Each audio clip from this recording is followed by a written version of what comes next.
the games I played in April. Alright everyone, hope you're doing well. Thank you for pressing play once again.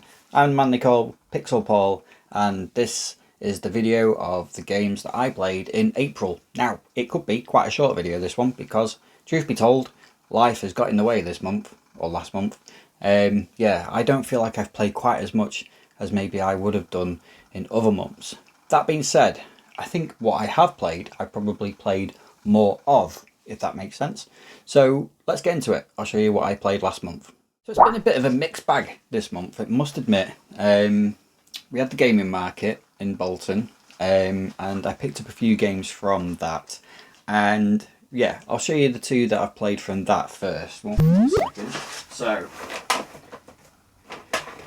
and these probably were my favourite pickups from Bolton Gaming Market. So I have played a little bit, because I've played it before. I've played it loads of times, to be fair. I've been playing Streets of Rage 2 a little bit, and that was the star pickup from the Bolton Gaming Market as well. That was my favourite pickup. But the one that I probably spent more time with is actually Streets of Rage 1. Now, I don't really know why, but yeah, I don't feel like I've ever played Streets of Rage 1 more. I don't know why, because I had this one back in the day, but it was very sort of new. It felt very new, and I couldn't remember a lot about it. I think because when I've played Streets of Rage on emulators and compilation discs, I always go straight to Streets of Rage 2. So although I played this back in the day, I've not really played it ever since. And yeah, really got back into the first one. I mean, they're very similar in a way, very similar games.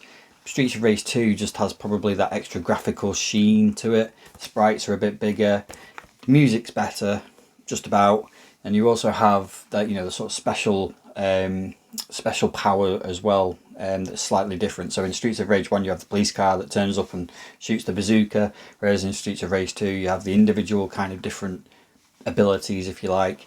But yeah, Streets of Rage 1, absolute classic still. I do really like this game, and it still looks fantastic as well.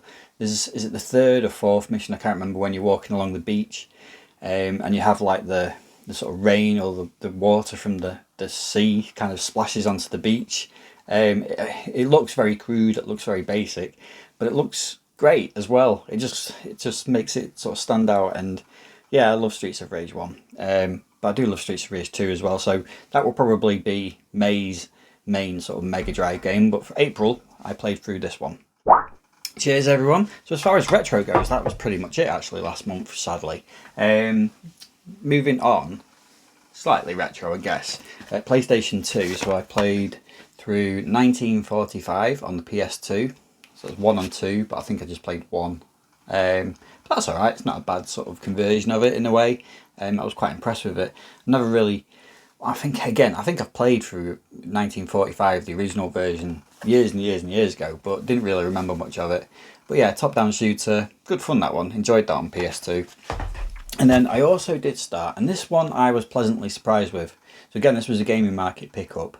It's not, this series isn't a series that I'm a massive fan of particularly.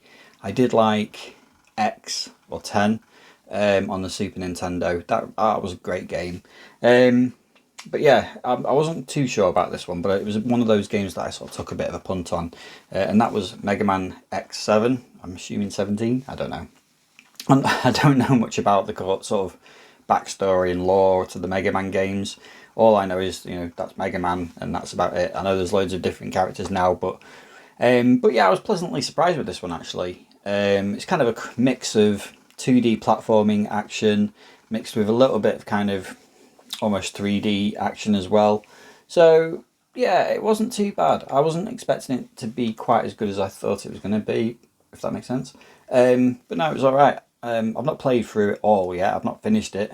But yeah, what I've played, quite enjoyed it so far. So yeah, Mega Man X7. Coming right back up to date, and this is a bit of an update from the last What I Played video. PlayStation 5, you'll know that I started Assassin's Creed Mirage. So I've given this a good few hours now, and last time around I was sort of really enthusiastic about this game. That enthusiasm has really waned. um, I think I'm just a little bit tired of these kind of games. I don't know what this sort of open world games. It's sort of happened with Horizon Zero Dawn not that long ago, Avatar. Maybe this is just the next one along the way. I'm just a bit fatigued with massive open world maps, finding waypoints, finding markers, getting to them, spending 10 minutes looking around for where I'm supposed to be going, on that map, and just triggering a cutscene. I don't know. It started really well, and I've just very quickly sort of got a bit bored of it.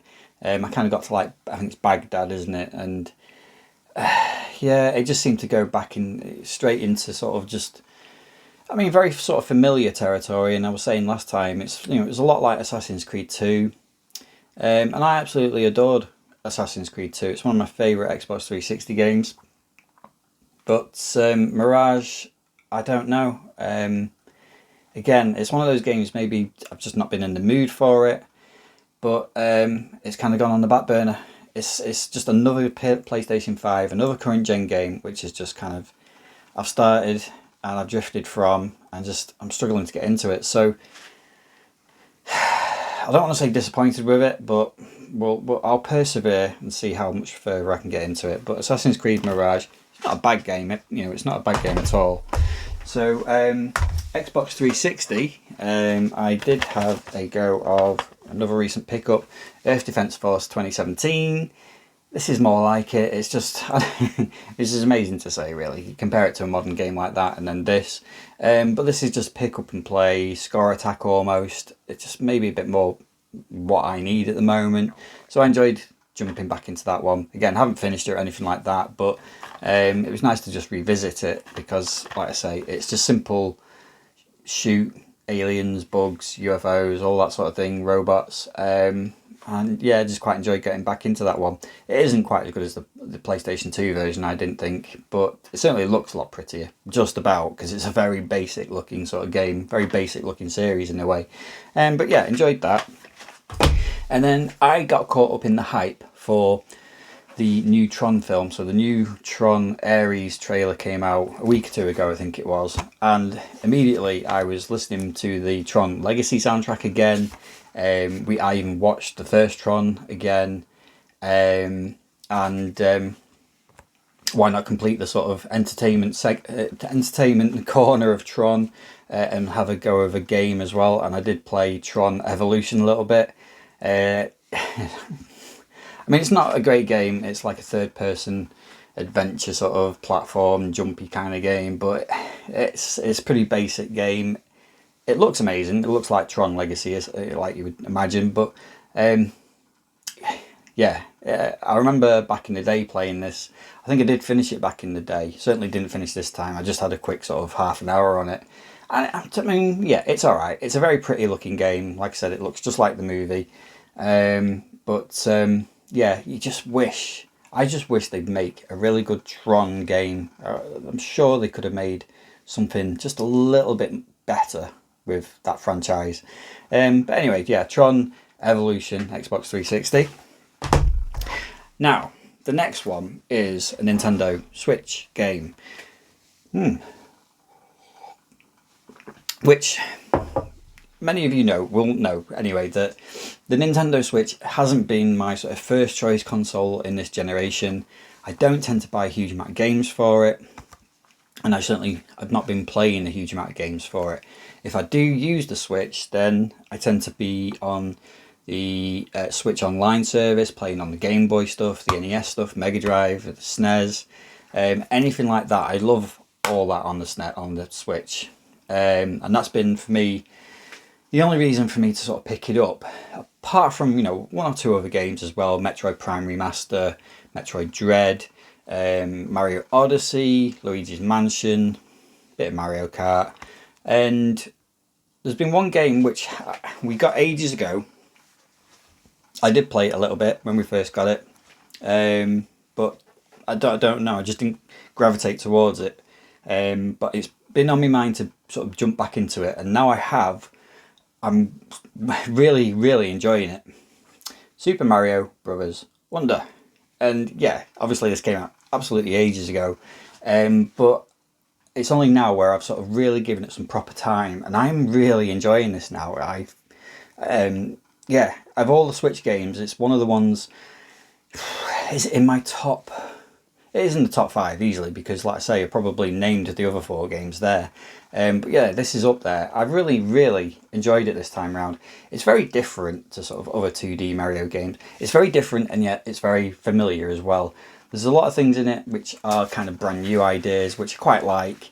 There's 1 or 2 things in it that kind of have, I don't know, irked me a little bit. I don't like all the little flower things that sort of talk to you, and with speech bubbles along the way. I don't know, that just feels like it's just trying to be cool or something, I don't know. But it could have done with all that stuff. The maps as well, like when you go into the maps and you have to go to the house first and then you do this and you do that. Some of that feels a little bit sort of padded out and stretched out.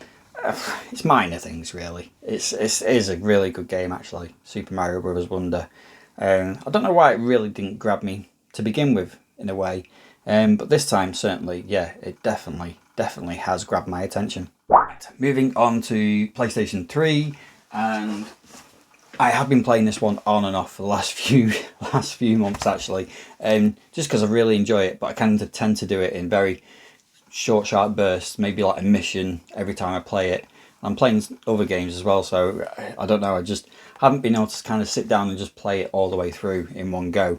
Ace Combat, Assault Horizon. I won't say too much more about it because I've sung its praises so many times before, but yeah, I am still playing through that, and I intend to try and finish it this time around. So Assault Horizon, Ace Combat.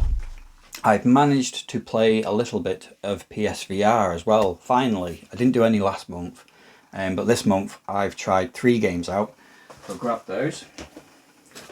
So I tried, finally, The Persistence, which is a weird sci-fi first-person shooter type game with, I guess it's like roguelike elements to it. It was a bit weird. I don't know if it quite grabbed me, but what I would say about it is the control system and the options for the control system on it were actually pretty good. So I think it's probably worth a playthrough. I did play this a little bit on Xbox One without VR, and it didn't really grab me then, but in VR it was alright, and I was pleasantly surprised with the control system for it, and there's quite a few options for control systems on it as well, so, which is good. So yeah, Persistence, not bad. I also finally took the plunge and put my big boy pants on and played this game. I've been worried about playing this game and trying it because I've always felt like this is going to give me motion sickness, this game. So I've kind of put off trying to play it anyway, but I decided to this month. Ace Combat 7, Skies Unknown. No motion sickness, no issues whatsoever. Was it worth the wait? Not sure. Yeah. I think probably it would be better just playing it outside of VR. I do like Ace Combat games. I do like flight sort of combat games. But in VR, I don't know, it just felt really slow. Maybe that's why the motion sickness wasn't there, because it was just incredibly slow paced. So yeah, not sure about that one, but I would like to give it a go proper without VR. And then the last VR game I played was this one, and there's actually, 4 or 5 games on this. PlayStation VR Worlds.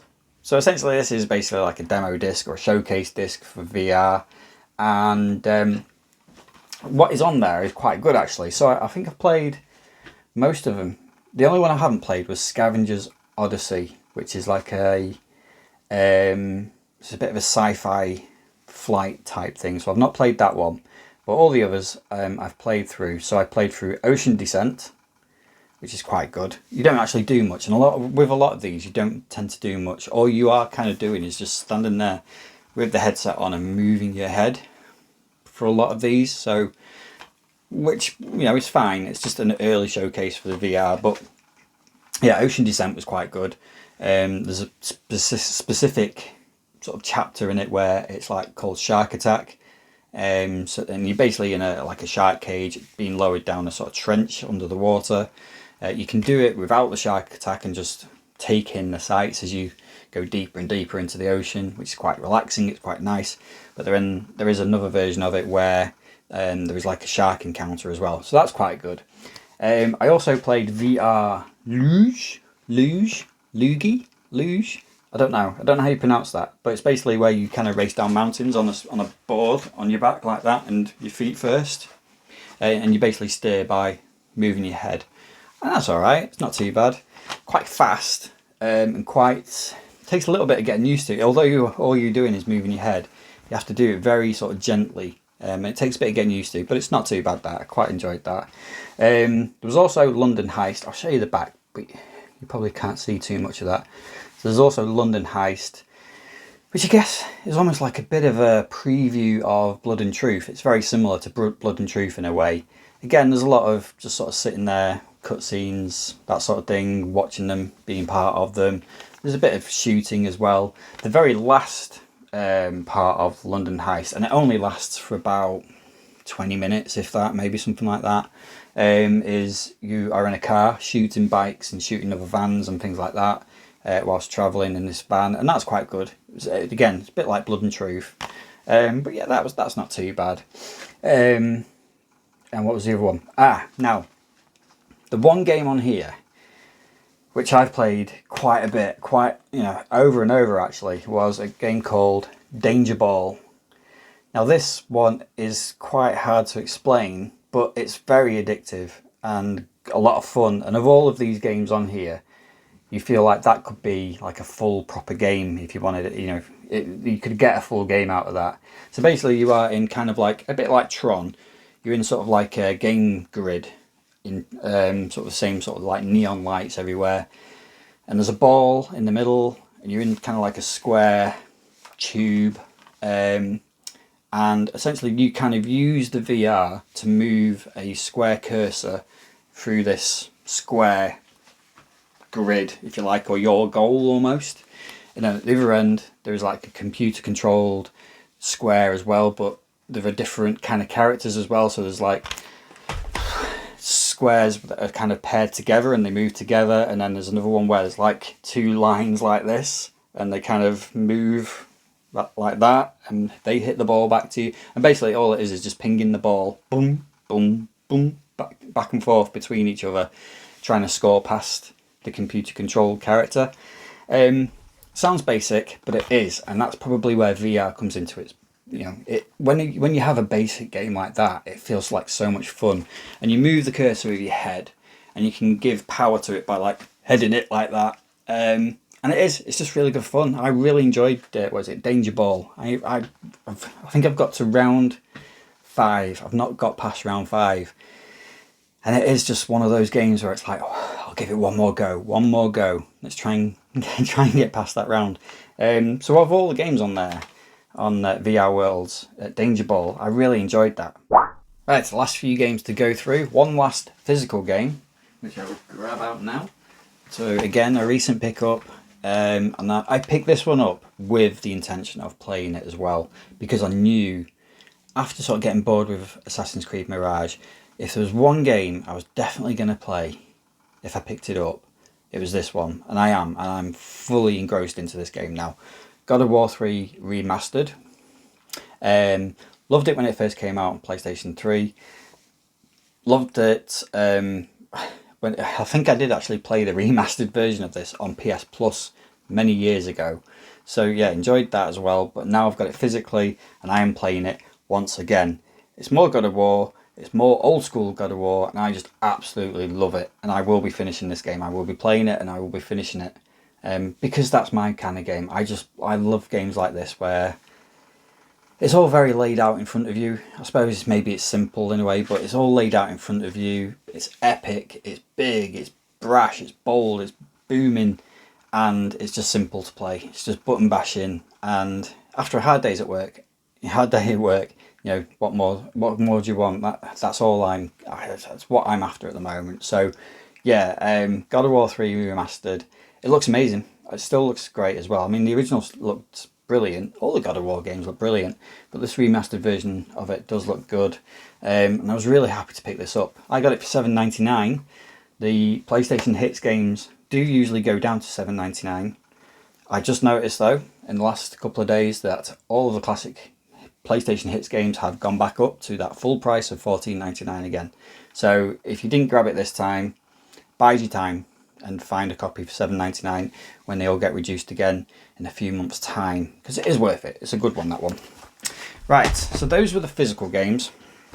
I have been back on the Portal, back on PS Plus, and I've played a bit of this one and a lot of another one, and the second game is going to be my game of the month for this month. So I've played a little bit of, I sort of dabbled in it, a game called Call of the Sea. Now this one came to my attention because I saw Collector Catharsis got like a really nice special edition of this physical version of it, and I'd never heard of it, so I had a quick look at it on here. And that's the beauty again of PS Plus, I guess. You know, you can sort of try these games out. And I did try Call of the Sea out, and it's quite a good game in a way. It's first person, almost like a point and click adventure. Very sort of, not cel shaded, I don't know what the word is for it, but it's kind of like animated real life kind of visual effect to it in a way. Yeah, it's hard to explain. Very sort of similar to the sort of picture there. There's no screenshots on it. If I can get a screenshot, I'll show you some screenshots of it. Yeah, I quite enjoyed this so far. Very sort of quirky kind of, what is it, 1930s sort of style. Basically you play as this woman who's searching for a husband on an island. And yeah, what I've played of it so far is quite good. Whether I'll go back to it, I'm not quite sure. But I did play of it, I did quite enjoy. So yeah, Call of the Sea, quite enjoyed that one. And then the last one, and this, I mean, this has happened quite a few times on PS Plus, where I've kind of feel like I've unearthed a game that maybe I would never particularly have bought physically. But when I've seen it on here and just thought, oh, I'll have a quick look at that. It's kind of grabbed my interest. So like for games like Forged in Shadow Torch and Gris, you know, I love both of those games, and this is quite sort of similar in a way. This one has grabbed my attention as well. I'll show you what it is if I can. Where is it? There, Roki it is called. So it's a very quirky little game. This again, it's a bit of a point and click adventure, very sort of animated style graphics to it. It's kind of like based on sort of Scandinavian lore, so it's set in sort of snowy kind of forest in a way. You play as the little girl who's basically looking for her little brother, and it's very sort of whimsical, very slightly cozy, I guess. But there's also an element of there's something just very, I don't know, puts you on edge a little bit. Something isn't quite right with it. It just has grabbed me, and again, it's just a basic sort of point and click. It's very sort of basic point and click as well, and yeah, I've just really got into it at the moment, Roki. So I don't think there's been a physical release of it. I don't think so. I'd be very surprised if there was. But yeah, I've not quite finished it yet. I think I'm about halfway through. I think the playtime for it is about 10 hours, something like that. I think I'm about 5 hours through. So yeah, about halfway. But yeah, really enjoying it at the moment. So yeah, it's called Roki. And that is my game of the month for April. And that's it. Those are the games that I played in April. The games I played last month, or whenever, depending on when you're watching this video. But yeah, April 2025, those are the games that I played. Probably less than maybe usual, but I feel like I've played more of the games I've played in a way, apart from Assassin's Creed Mirage. But yeah, let me know what you think in the comments. Have you played any of those games? Have you played Roki? Did you enjoy it? What did you think of it? I am enjoying it. I think it's about 10 hours long. I'm about halfway through, I think. But I think it's quite good. Quite enjoying that one. But yeah, let me know in the comments and I will always try to reply. Thanks for watching, and I will see you next time.